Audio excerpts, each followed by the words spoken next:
सकाळच्या मनन चिंतनामध्ये S church Nandurbar सहर्ष स्वागत करीत आहे. आज विजय संगीत गीत क्रमांक 165 आपण गाणार आहोत आणि जर उपासना संगीत असेल तर 763. पेरा हो सकाळी पेरा प्रीती बीज 165 विजय संगीत गीत क्रमांक. पेरा हो सकाळी पेरा प्रीती बीज दुपारी पेरा संध्याकाळी हो कापणी निशये पीक प्राप्त होई आम्ही हर्ष येऊ पेंड्या घेऊनी पेंड्या घेऊनी पेंड्या घेऊनी आम्ही हर्ष येऊ पेंड्या घेऊनी. सूर्याच्या तेजाने सावली पेरा मोठा वारा सुटे अभे पळती कापणी निशये फळले कष्टाचे आम्ही हर्ष येऊ पेंड्या घेऊनी पेंड्या घेऊनी पेंड्या घेऊनी आम्ही हर्ष येऊ पेंड्या घेऊनी. स्वामीसाठी पेरा अश्रू ढाळताना दुःख असो भारी मन कष्टती प्रभू अंगीकारी अश्रू पुसुनिया आम्ही हर्ष येऊ पेंड्या घेऊनी पेंड्या घेऊनी पेंड्या घेऊनी आम्ही हर्ष येऊ पेंड्या घेऊनी. प्रार्थना करू. आजचं जे मनन आहे ते सन्माननीय रेव्हरंड सॅमसन जयकर पाळकसाहेब यांच्याकडून आहे. येणाऱ्या मननासाठी व आजच्या दिवसासाठी प्रभूची कृपा मागू. आमच्या दयाळू प्रभू परमेश्वर पित्या, आजच्या या सुदीन सकाळसाठी आम्ही आभार मानतो, उपकार स्तुतीची प्रार्थना करतो. आज प्रभू आम्ही तुझ्या प्रिय दासाकडून पवित्र वचनाचं मनन चिंतन ऐकणार आहोत. ते तू आम्हासाठी आशीर्वादित कर व आजच्या मननाद्वारे आम्हाला तुझ्या पवित्र वचनानुसार जीवन जगण्यासाठी लागणारी कृपा पुरव. सोबतच पाळकसाहेब वचनाची घोषणा करीत असताना त्यांना दे बापा तू मार्गदर्शन कर. तुझ्या पवित्र आत्म्याचा दुप्पट वाटा तू त्यांना दे. प्रार्थना प्रभू येशूच्या नावाने केली म्हणून तू ऐक. आमेन. मी रेव्हरंड सॅमसन जयकर पाळकसाहेबांचं ख्रिस्त येशूमध्ये स्वागत करतो, जमलेल्या या ठिकाणी असलेल्या चर्चमधील प्रियजन आणि ऑनलाईन सर्वांच्या वतीने.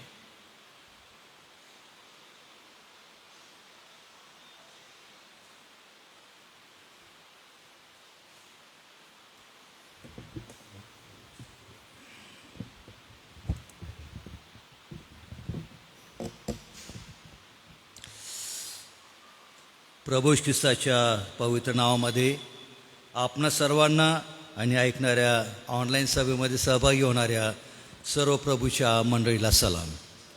पुन्हा एक वार देवाचे आभार मानतो, त्याला धन्यवाद देतो. थोडा वेळ त्याच्या पवित्र वचनाच्याद्वारे त्याची सेवा करण्याची एक मौल्यवान संधी मला दिली आणि आज आम्हा सर्व प्रभूच्या दासांना ऑनलाईन सभेमध्ये सहभागी होणाऱ्या सर्व विश्वासणाऱ्यांना थोडा वेळ पवित्र वचनाच्याद्वारे मनन चिंतन करण्याची एक संधी देवाने आज उपलब्ध करून दिली. त्या देवाला धन्यवाद असो, त्याचे आभार मानतो. पाळकसाहेबांचे सुद्धा मनापासून आभार मानतो. आज आपण या दिवसांमध्ये मंडळीच्या संदर्भात असणारे विषय आपण हाताळत आहोत आणि काही 2-3 मनांमध्ये आपण मंडळीमध्ये केली जाणारी स्तुती, आराधना, प्रार्थना याच्या संदर्भात आपण चिंतन मनन केलेलं आहे आणि त्याला अनुलक्षूनच आज त्याच ज्या विषयासाठी आपण एकत्र जमतो ती म्हणजे देवाची मंडळी या विषयावर या 2-3 दिवसांमध्ये वेळ मिळेल तसं आपण मनन करणार आहोत. आणि मंडळी, तिचं अस्तित्व या जगामध्ये काय आहे, कोणत्या उद्देशाने येशूनं मंडळीची स्थापना केलेली आहे, मंडळीला असणारा विविध प्रकारचे हिब्रू, ग्रीक जी नावं आहेत त्या नावांचा अर्थ काय आहे, मंडळीची वैशिष्ट्य काय आहेत आणि मंडळीचा जो मेन पर्पस आहे, मेन उद्देश आहे तो कशा प्रकारे पूर्ण केला जाऊ शकतो, मंडळीच्या जीवनाकडून या विविध विषयांवर या दिवसांमध्ये आपण चर्चा मनन करणार. म्हणून आजच्या मननासाठी मत्तई कृत शुभवर्तमान याचा 16वा अध्याय. मत्तई कृत शुभवर्तमान 16वा अध्याय 18 ते 19. मॅथ्यू चॅप्टर 16 वर्स 18 and 19.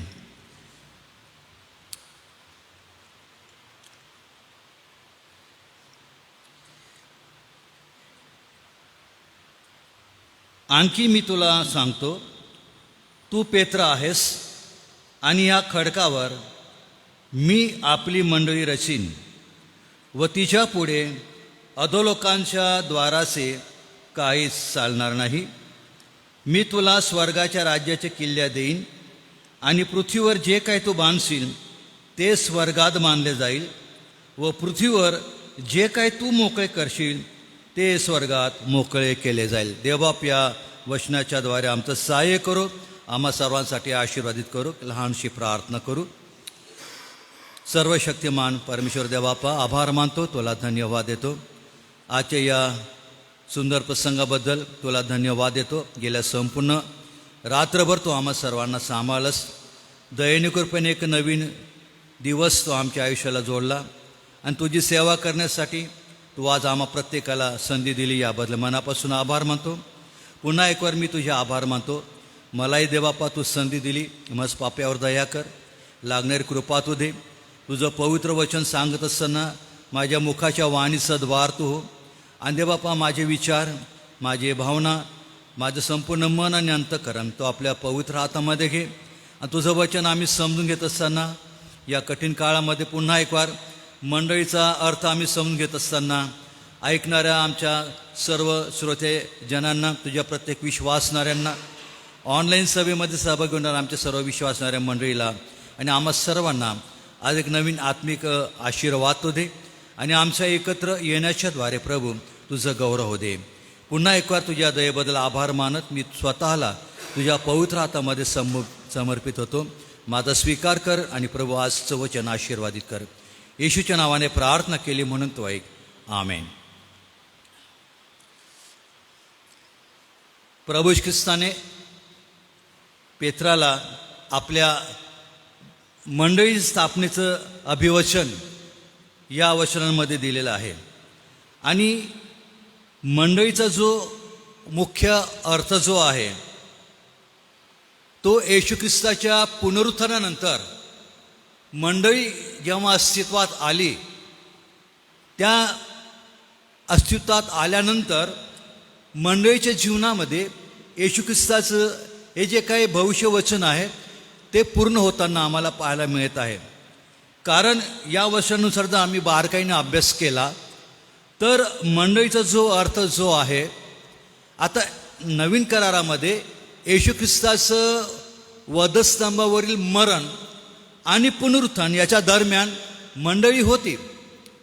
पण पुनरुत्थानानंतर जेव्हा पवित्र आत्म्याच्या द्वारे 50व्या दिवशी पेंटेकॉस्टच्या समयी मंडळीची स्थापना झालेली, सुरुवात झालेली आहे आणि मंडळीच्या एका नवीन युगाचा प्रारंभ जगाच्या इतिहासामध्ये आम्हाला पाहायला मिळत आहे.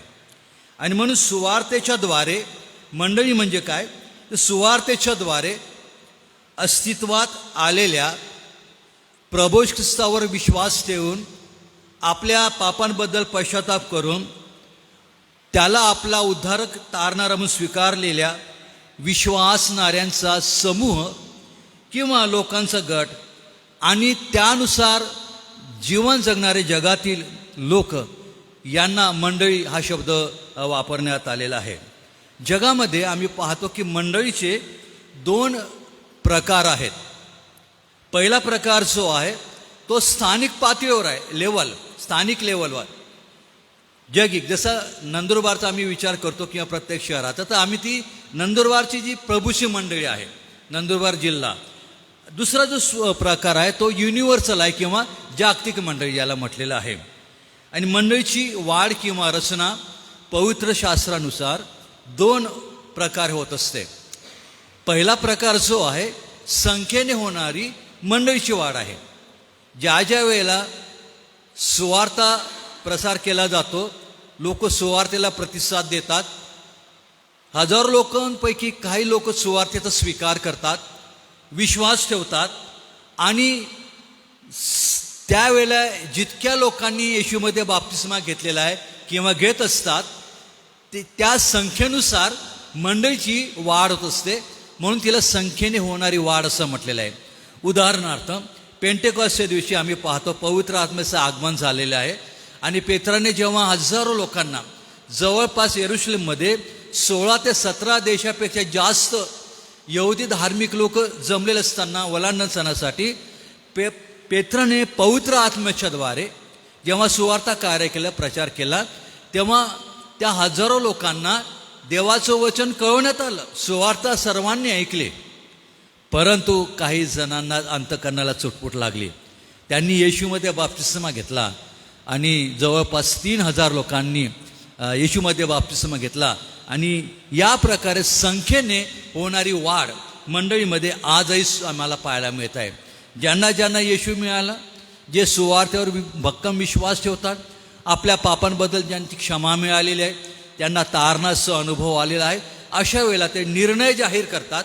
मग मंडळीमध्ये ते पालकांच्या द्वारे, सेवकांच्या द्वारे, वडीलजनांच्या साक्षीने, मंडळीच्या साक्षीने बाप्तिस्मा घेतात, ज्याला जलसंस्कार म्हटलेला आहे, ख्रिस्ती जलसंस्कार.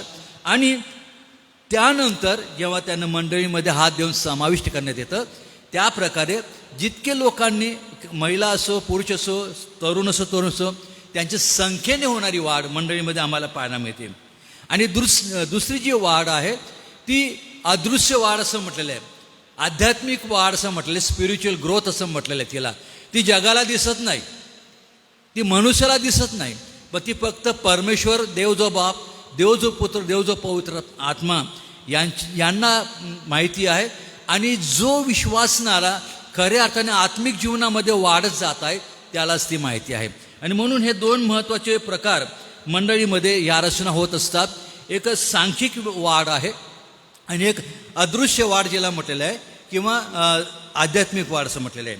आणि मग मंडळीचा संस्थापक या वचनानुसार आम्हाला पाहायला मिळतो की मंडळीचा संस्थापक आणि खरा शिल्पकार आमचा तारणारा प्रभू येशू ख्रिस्त आहे. का तर मंडळी स्थापन करण्याचा विचार त्याच्या मनामध्ये आहे, मंडळी स्थापन करण्याचा उद्देश येशूच्या मनामध्ये आहे, मंडळी स्थापन करण्याची इच्छा त्याची होती. म्हणूनच त्याने पेत्राला फार महान अभिवचन दिलं की पेत्रा, तू पेत्र आहेस आणि या खडकावर मी आपली मंडळी रचीन. म्हणून मंडळी ही जागतिक संस्था नाही आहे, तर ती दैवी संस्था असून तिचा संपूर्ण जो रचनाकार आहे, शिल्पकार आहे, तो आमचा प्रभू येशू ख्रिस्त आहे. आणि मंडळीचं भविष्यही त्याच वेळेला सुरक्षित करून ठेवण्यात आलेलं आहे. आणि म्हटलेलं आहे की मंडळी जेव्हा स्थापन होईल भविष्यामध्ये किंवा होत जाईल, तर आणखी एक तिचं भविष्य सिक्युअर करून ठेवलेलं आहे येशू ख्रिस्ताने की तिच्या पुढे अधोलोकांच्या द्वाराचं काहीच चालणार नाही. फार मोठं रहस्य आहे, येणाऱ्या दिवसामध्ये आपण त्यावर विचार करणार आहोत. प्रभू ख्रिस्त त्याला हेच सांगायचं आहे, जेव्हा माझी मंडळी जेव्हा मी स्थापन करील तेव्हा मंडळी अशा कितीही भयानक प्रसंगामधून वाटचाल करील, मरणासारखे भयंकर आणि क्रूर छळासारखा जरी प्रसंग आला तरीही तिला कसल्याही प्रकारची बाधा होणार नाही. मंडळी वाढतच जाईल आणि विशेष करून अधोलोकाच्या शक्ती, अधोलोकाचं पॉवर, मरणाची शक्ती ही मंडळीवर कधीच चालणार नाही. ती मंडळी ख्रिस्तामध्ये विजयी होऊन या जगामध्ये त्या ख्रिस्ताच्या विजयामध्ये सतत सतत सतत येशू ख्रिस्त येईपर्यंत काय करणार आहे, वाटचाल करत राहणार आहे. आणि म्हणून मंडळीचं भविष्यसुद्धा येशू ख्रिस्तामध्ये निश्चित करून ठेवण्यात आलेलं आहे. आणि ह्या दिवसामध्ये मंडळीचं काही वैशिष्ट्य असताना आम्ही पाहतो की पहिली महत्त्वाची गोष्ट, जेव्हा मंडळीचा रचनाकार प्रभू येशू ख्रिस्त आहे, स्थापन तो त्याने केलेली आहे, संस्थापक तो आहे, तर ती जगिक संस्था नाही आहे, ती राजकीय संस्था नाही आहे, तर ती स्वर्गीय संस्था आहे, ती दैवी संस्था आहे. आणि सर्वात महत्त्वाची गोष्ट, मंडळीचा मस्तक हा स्वतः प्रभू येशू ख्रिस्त आहे आणि मंडळीवर त्याचा संपूर्ण अधिकार आहे, संपूर्ण नियंत्रण आहे. आणि मंडळी ही ख्रिस्ताच्या नेहमी अधीन असणारी मंडळी आहे. जी मंडळी ख्रिस्ताच्या अधीन नाही, जे विश्वासणारे ख्रिस्ताच्या अधीन नाही, त्याचा अर्थ त्यांचा समावेश मंडळीमध्ये नाही आहे. लक्षात घ्या, फार महत्त्वाचं सत्य या ठिकाणी येशू सांगत आहे. कलसई 1:18, इफिस 5:23, इफिस 1:22, 4:15 स्पष्टपणे म्हटलं की या मंडळीचा जो अधिकारी आहे तो येशू ख्रिस्त आहे. आणि मंडळीला ख्रिस्ताच्या शरीराची उपमा दिलेली आहे आणि स्वतः प्रभू येशू ख्रिस्त या मंडळीचं, त्याच्या मंडळीचं हेड आहे किंवा मस्तक आहे. त्याचा अर्थ ज्याप्रमाणे शरीरावर संपूर्ण मस्तकाचा अधिकार आहे, नियंत्रण राहतो, ताबा राहतो, त्याच प्रकारे जी ख्रिस्ताची मंडळी आहे तिच्यावर ख्रिस्ताचं नियंत्रण आहे. मंडळीचा प्रारंभ आम्ही पाहिला की सुवार्तेच्या माध्यमातून, सुवार्तेच्या द्वारे पेंटेकॉस्टच्या दिवशी पवित्र आत्म्याच्या आगमनाने सुरू झालेला आहे. मंडळीच्या एका नवीन युगाला प्रारंभ झालेला आहे. का? त्याचं महत्त्वाचं कारण हे होतं की जेव्हा देवाचं निवडलेलं पवित्र राष्ट्र इस्रायल यांनी देवाच्या पुत्राचा नाकार केला, देवाच्या प्रीतीचा अवेर केला, ज्या लोकांसाठी, आपल्या खास निवडलेल्या लोकांसाठी येशू या जगामध्ये आले, त्या इस्रायल राष्ट्राला येशू ख्रिस्ताने जवळ घेण्याचा प्रयत्न केला. त्याने म्हटलेलं आहे की जशी यरुशलेमे जशी कोंबडी आपल्या पिलांना पंखाखाली घेते, तशी तुला एकवटायची माझी खूप इच्छा होती, पण तुझी इच्छा नव्हती. या प्रिय लोकांसाठी येशू ख्रिस्त ढसाढसा रडलेला आहे. त्याची इच्छा होती की कोणाचाही नाश होऊ नये. पण आम्ही पाहतो की योहान आपल्या शुभवर्तमानामध्ये म्हणतो की तो आपल्या स्वकीयांकडे आला. हे स्वकीय कोण होते? हे यहुदी राष्ट्र, इस्रायल राष्ट्र. त्यांच्याकडे आला म्हणजे त्यांच्यामध्ये जन्मला, जे मसियाची वाट पाहत होते, तो मसिया त्यांच्यामध्ये आला, त्यांच्यामध्ये राहिला, त्यांच्यामध्ये वाढला, त्यांच्यामध्ये सेवा कार्य केलं. त्यास इस्रायल लोकांनी या मसियाला ओळखलं नाही. आणि योहान म्हणतो की तो त्यांच्याकडे आला पण त्यांनी त्याचा स्वीकार केला नाही. तर जितक्यांनी त्याच्या नावावर विश्वास ठेवला त्या सर्वांना देवाची मुलं होण्याचा अधिकार दिलेला आहे. म्हणजे जगामध्ये आज आम्ही पाहतो की जेव्हा जेव्हा येशू ख्रिस्ताची सुवार्ता गाजवली जाते, लोक विश्वास ठेवतात, ती ॲक्सेप्ट करतात, पापांची क्षमा, पश्चाताप याद्वारे त्यांच्या तारणाचा अनुभव येतो, ते बाप्तिस्मा घेतात आणि मंडळी म्हणून एक स्वतःचं अस्तित्व जगामध्ये देव त्यांच्यामध्ये निर्माण करीत असतो. आणि म्हणून मंडळीचा प्रारंभ हा सुवार्तेच्या द्वारे, पवित्र आत्म्याच्या द्वारे झालेला आहे.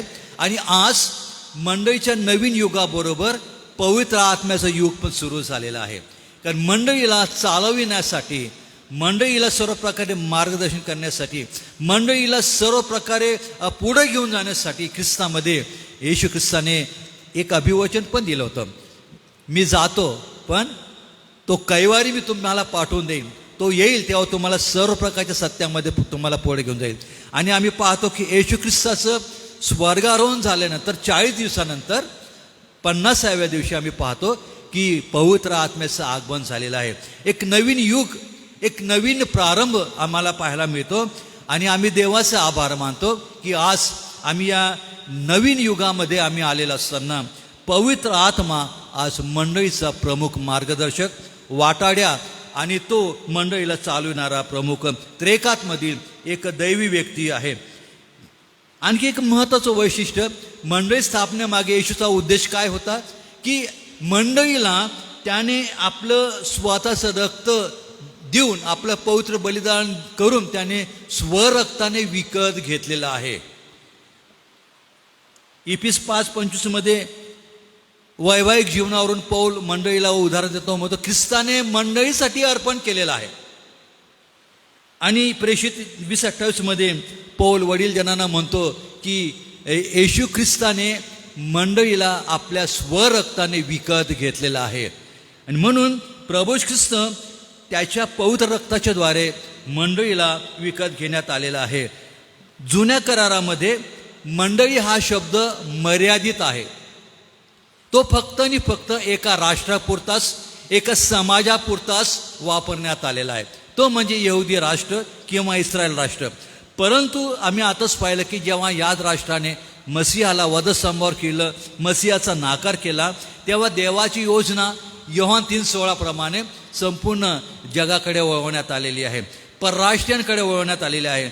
आणि नवीन करार हा सर्वव्यापी, जागतिक आणि जगातील प्रत्येक देशाच्या, पृथ्वीच्या कानाकोपऱ्यावर, खेडोपाड्यामध्ये मंडळी स्थापन करण्यासाठी हा स्थापन करण्यात आलेला आहे. आणि म्हणून जुना करार हा यहुदी राष्ट्रासाठी होता, तर नवीन करार हा मंडळीसाठी, जागतिक मंडळीसाठी आहे.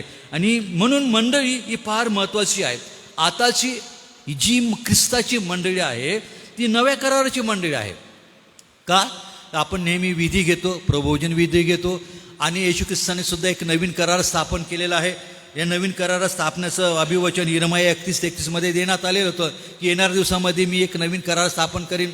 जुना करार पशुपक्ष्यांच्या, बैलांच्या रक्ताने स्थापन केलेला होता, पण ते पुरेसं नव्हतं. म्हणून एक नवीन दैवी योजना येशूच्या द्वारे देवाने जगामध्ये अंमलात आणली. आणि येशू ख्रिस्ताच्या द्वारे, त्याच्या पवित्र रक्ताच्या द्वारे नवीन कराराची स्थापना करण्यात आली त्या माडीवरच्या खोलीमध्ये. आणि त्यावेळेला येशूने काय म्हटलं? हे माझं नवीन कराराचं रक्त आहे, या बहुतांच्या पापक्षमेसाठी ओतलं जात आहे. आणि आम्ही देवाला धन्यवाद देऊ, या नवीन करारामध्ये त्याने आम्हाला आणलेला आहे. आणि म्हणून नवीन करार हा आमच्यासाठी आहे. जुना करार यहुदी राष्ट्रांसाठी होता, येशू ख्रिस्तामध्ये तो पूर्ण झालेला आहे. येशूनं म्हटलं या जगामध्ये त्यांना, मी नियमशास्त्र रद्द करायला आलो नाही, तर मी पूर्ण करायला आलेलो आहे.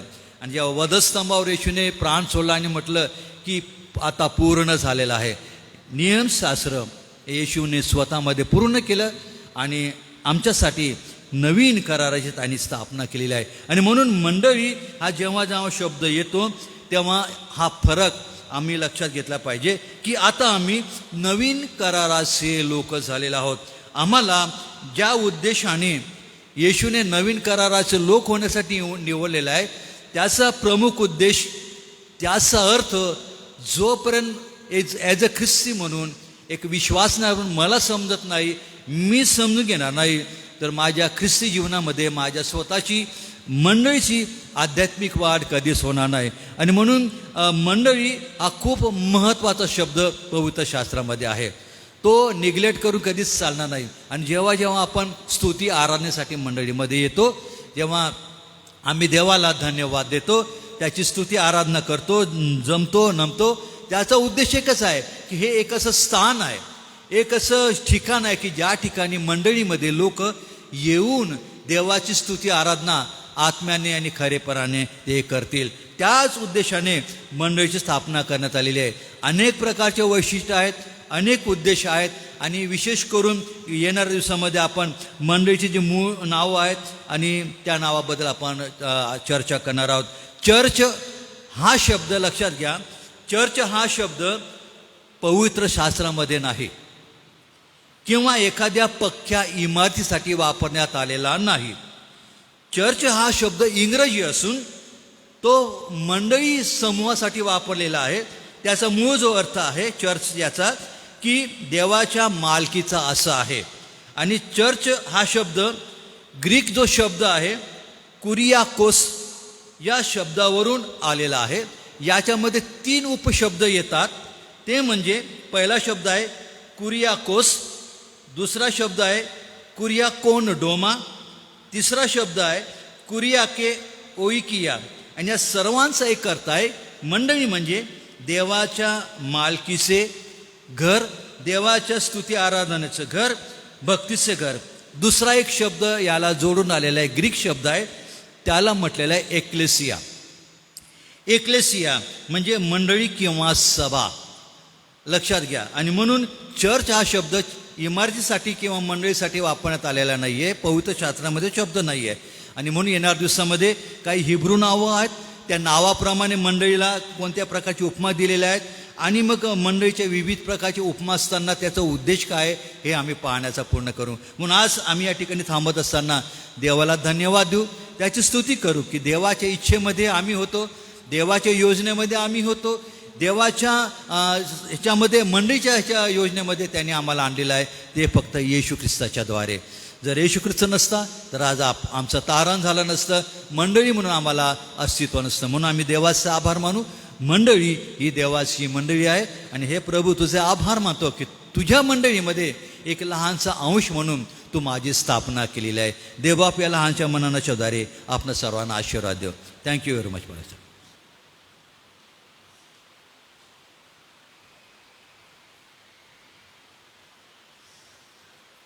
सुंदरशा पवित्र वचनासाठी मी बाळासाहेब आपलं मनपूर्वक आभार मानतो. खऱ्या रीतीने मंडळीची स्थापना प्रभूने ज्या कार्यासाठी केली ती म्हणजे त्याची उपासना आराधना यासाठी. आणि बाळासाहेब आपण तुम्ही जे सुंदर मार्गदर्शन आज सकाळी केलं, शब्दांचा अर्थ आम्हाला सांगितला, त्यासाठी मी बाळासाहेबांचं आणि परमेश्वर पित्याचं मनपूर्वक आभार मानतो. मी सन्मान्य doctor reverend JH. Pathare Balasaheb तुम्हाला प्रार्थनेची विनंती करणार आहे. आज ज्यांचे जन्मदिवस आहे त्यामध्ये मोनिका पाटील आणि विनीता जाधव यांचा आज जन्मदिवस आहे. सोबतच किरण गार्डनर यांचा जन्मदिवस आहे. मंडळीच्या वतीने मी शुभेच्छा देतो. सोबतच प्रार्थना विनंती आहे संदीप मांडे सरांसाठी, ज्यांना आपण बच्चू मांडे सर म्हणून ओळखतो. त्यांच्या पायाला थोडंसं दुखावा आहे आणि त्यासाठी ते घोटी इगतपुरी या ठिकाणी उपचारासाठी गेलेले आहेत. कदाचित सोमवारी त्यांच्या पायाचं ऑपरेशन होईल. तर आपण संदीप मांडे सरांसाठी विशेष प्रार्थना करू.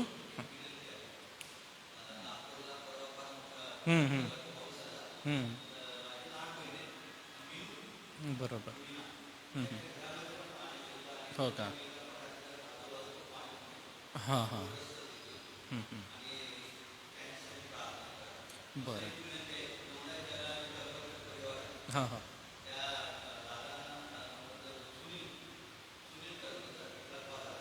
असं असं. हां असं. दोन विशेष प्रार्थना विनंती आहे. सन्मान्य रेव्हरंड सॅमसन जयकर पाळकसाहेब यांच्याकडून आलेले आहेत.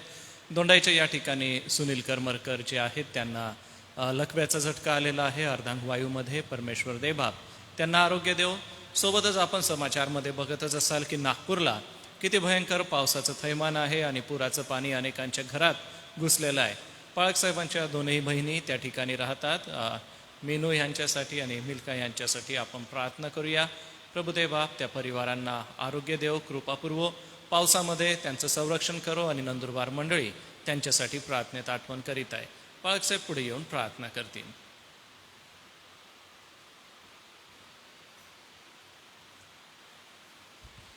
प्रार्थना करू आपण. प्रभू, आम्ही मनापासून तुझ्या आभार मानतो. पुन्हा एक वर आज सकाळी थोडा वेळ तुझ्या पायाजवळ बसून मनन चिंतन करण्यासाठी या मंदिरात तू आणलंस. आणि तुझ्या दासाकरवी प्रभूची मर्म या वचनांमधून तू आम्हाला प्रगट केली. तुझ्या आभार मानतो. जे रहस्य प्रभू युगानुयुगापूर्वी मंडळीच्या रूपाने तू योजून ठेवलं, जी मंडळी प्रभू यहुदी आणि विदेशी यांचं मिश्रण करून या जगामधून आम्हाला निवडून या जगामध्येच ठेवलं, पण तू आम्हाला पवित्र केलंस, वेगळं केलं. आणि प्रभू जो समूह ज्यांनी विश्वास ठेवला, ज्यांना तू तारण दिलं, अशा लोकांना प्रभू तू आपलं चर्च मंडळी म्हणून संबोधलंस. तुझे आभार मानतो. देवापा, हे दैवी तुझं रहस्य किती महान आहे. तू आपल्या शिष्यांना त्या गोष्टी प्रगट केल्या. आणि देवापा, या विश्वासावर, त्या खडकावर प्रभू या मंडळीचा पाया घातला. म्हणून तिच्या समोर या अधोलोकांच्या द्वारांचं काही चालत नाही. जी विविध नावं आहेत पवित्र शास्त्र आधारित, जे जे काही प्रभू या मंडळी संबंधाने रहस्य तुझ्या वचनामध्ये दडलेलं आहे, आम्ही कितीही त्याचं खोदून प्रभू मनन चिंतन केलं तरी ते अधिक गहन आहे. म्हणून प्रभू आम्हाला पवित्र आत्म्याच्या द्वारे या गोष्टी समजण्यासाठी तुझी कृपा पुरव. तुझ्या दासाला तू सहाय्य कर. आणि या थोड्या वेळामध्ये हे मौल्यवान वचन गाजवत असताना पवित्र आत्म्याचं मार्गदर्शन दे. ऐकणाऱ्या सर्वांना तुझा आशीर्वाद दे प्रभू. आज आम्ही या सकाळी तुला धन्यवाद देतो प्रभू. ज्या गोष्टींसाठी आम्ही सतत प्रार्थना करत आहोत, धावा करत आहोत, आणि त्याचं उत्तर म्हणून प्रभू तू सर्वत्र चांगला पाऊस देत आहे. या पावसाबद्दल आम्ही तुझ्या नावाला धन्यवाद देतो. परंतु आम्ही पाहतो की काही ठिकाणी अतिप्रमाणामध्ये अतिवृष्टी होऊन अनेक प्रकारचं प्रभू जीवितहानी, अनेक प्रकारचं मालमत्ता आणि शेतीचं अतिशय अतोनात नुकसान होत आहे. महापुरामुळे प्रभू घरदारं पडून अनेकांचं जनजीवन विस्कळीत झालेलं आहे. आम्ही उत्तराखंड आणि त्या भागामध्ये आणि प्रभू आमच्या या आजूबाजूला गुजरात राज्यामध्ये आणि महाराष्ट्रातीलही अनेक जिल्ह्यांमध्ये या पावसाने प्रभू कितीतरी थैमान घातलेला आहे. आणि म्हणून प्रभू आम्ही गेल्या आठवड्यामध्ये नाशिक जिल्ह्यात आणि पालघर आणि या संपूर्ण परिसरात झालेल्या या मुसळधार पावसामुळे झालेल्या या घटनेमुळे प्रभू ज्यांची हानी झालेली आहे त्यांची भरपाई तू करून दे. त्याचबरोबर प्रभू नागपूरमध्ये काल प्रभू जो पाऊस अगदी भरपूर प्रमाणात पडला त्याचा परिणाम अनेकांना प्रभू सोसावा लागला. प्रभू या पावसाळ्याच्या दिवसामध्ये या अतिवृष्टीमुळे सर्वांना त्याचा झळ बसत आहे आणि आम्ही विशेष तुला धन्यवाद देतो. मानवटकर परिवार नागपूरमध्ये राहत असताना त्यांनाही प्रभू या परिस्थितीला तोंड द्यावं लागत आहेत. आम्ही प्रार्थना करतो त्या सर्व परिवारांना तू विशेष सहाय्य कर. त्यांचं कोणत्या प्रकारचं मालमत्तेचं नुकसान होऊ नये म्हणून प्रभू आम्ही प्रार्थना करतो त्या सर्वांचं संरक्षण कर. त्याचबरोबर आम्ही जो अलर्ट दिलेला आहे जळगाव जिल्ह्यासाठी प्रभू अतिवृष्टीचा तर त्यामध्ये देखील प्रभू सहाय्य कर आणि सर्वांचं जीवन तू सुरक्षित राख. आम्ही खास करून प्रार्थना करतो आमच्या जिल्ह्यासाठी तुझी कृपादृष्टी आमच्या जिल्ह्यावर नंदुरबारवर व्हावी आणि आमची ही समस्या निवारण व्हावी म्हणून हा पाऊस चांगल्या प्रमाणात तू आम्हाला दे आणि हा पाण्याचा तुटवडा तू दूर कर. आणि प्रभू आम्ही प्रार्थना करतो की या दिवसामध्ये आमचं लक्ष तुझ्याकडे लागू दे. देवबापा आमचे धरणं भरले जाऊ दे. त्याचबरोबर आम्ही प्रार्थना करतो की या पावसाळ्यामध्ये साथींचे विकार जे प्रभू फोफवणार आहेत त्यापासून देखील आम्हा सर्वांचं रक्षण कर आणि म्हणून सर्व शासकीय यंत्रणांना तू सहाय्य कर. आज आम्ही तुझ्याकडं विशेष प्रार्थना करतो या दिवसामध्ये जे आजारी आहेत ज्यांना प्रार्थनेची गरज आहे अशा या आमच्या भावा बहिणींसाठी आठवण करत असताना आम्ही खास करून प्रार्थना करतो आमचे बंधू बच्चू मांडे. प्रभू त्याला तू कृपा दे. त्याच्यावर जे काही लहानशी शस्त्रक्रिया होणार आहे त्यामध्ये तू त्याला कृपा दे, शक्ती दे आणि डॉक्टरांना देखील योग्य बुद्धी दे आणि त्या भावाने नम्र होऊन तुला शरण यावं आणि प्रभू त्याला ह्या आजारपणामध्ये तू शक्ती पुरवावी हीच आमची प्रार्थना आहे. सोबतच आम्ही सुनील करमरकरची आठवण करतो. त्याला पॅरालिसिस झालेला आहे आणि त्या बंधूलाही तू स्पर्श कर, आरोग्य दे, त्यांचा विश्वास दृढ कर आणि त्या परिवाराने तुझ्याकडे वळवून प्रभू नम्र अंतकरणाने तुझा धावा करावा म्हणून त्या सर्वांचं सहाय्य कर. तू आमचा प्रार्थना ऐकणारा देव आहे. अनेकांना तू आरोग्य देत आहेस, तुझे आभार मानतो. प्रभू आज आम्ही पुन्हा आमच्या या शाळा, हॉस्टेल आणि सर्व जे व्यवस्थापन आहे या सेवा कार्याला तुझ्या हातात सोपवून देतो. ही सेवा कार्य तू आशीर्वादित कर, वृद्धिंगत कर आणि जे सेवा कार्य करणारे तुझे विश्वासणारे आहेत त्यांना तू सुबुद्धी शहाणपण दे. आणि आमची प्रार्थना आहे की प्रत्येकाच्या विश्वासूपणामुळे तुला गौरव आणि संतोष मिळू दे. जे आमचे अधिकारी वर्ग आहेत ज्यांना संबंधित जबाबदाऱ्या सोपवलेल्या आहेत त्या प्रत्येकाने आपापली जबाबदारी पार पडत असताना प्रत्येकाला सुज्ञता शहाणपण दे. आणि आमचं हे SM ट्रस्ट आणि SHची सेवा अधिक प्रभावी होती ही आमची प्रार्थना आहे. आज सकाळी आम्ही पुन्हा एक वर या सेवा कार्यांना तुझ्या हातात सोपवत असताना आम्ही स्वतःलाही तुझ्या हातामध्ये सोपवून देतो. प्रभू आज ज्यांचे जन्मदिवस आहे त्यांची आठवण करतो. आम्ही मोनिका अशोक पाटील, विनिता जाधव, किरण गार्डनर या प्रियांची आठवण करतो. देवबापा या सर्वांना तू आरोग्य दे, आशीर्वाद दे, दीर्घायू कर आणि तू देव केलेले जे अभिवचन आहेत त्यांच्या जीवनात पूर्ण कर. आणि प्रभू या सर्वांना नवीन हर्षित जीवन जगण्यासाठी तुझी कृपा पुरव. आम्ही पुन्हा एक वार तुला धन्यवाद देतो. तू आमच्या प्रार्थना ऐकत आहेस. या वचनांबद्दल तुझ्या दासाबद्दल धन्यवाद देत या सर्व प्रार्थना विनंत्या तुझ्या चरणापाशी सादर करतो. त्या तू स्वीकार. येशूच्या नावाने मागतो म्हणून तो ऐक. आमेन. प्रभूची प्रार्थना म्हणून नंतर बाळासाहेब आशीर्वाद देते. हे आमच्या स्वर्गातील पित्या, तुझे नाव पवित्र मानले जाऊ, तुझे राज्य येऊ, जसे स्वर्गात तसे पृथ्वीवरही तुझ्या इच्छेप्रमाणे हो. आमची रोजची भाकर आज आम्हास दे आणि जसे आम्ही आपल्या गुन्ह्यास विरोध केले तसेच तू आमचे गुन्हे आम्हास दे आणि आम्हास परीक्षेत आणतोस तर आम्ही वाईटापासून सोडू. कारण की राज्य सामर्थ्याने गौरव ती सर्व काळात असतात.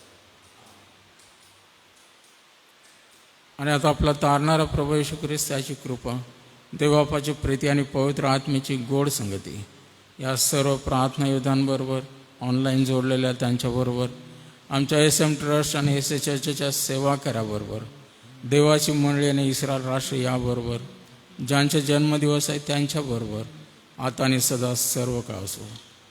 आमेन. ख्रिस्त पवित्र शांती सत्प्रीती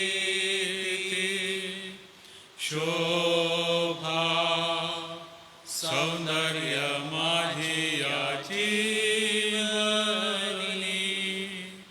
येशू पवित्र तू शुद्ध मद करी तुझे सौंदर्य दिसो याची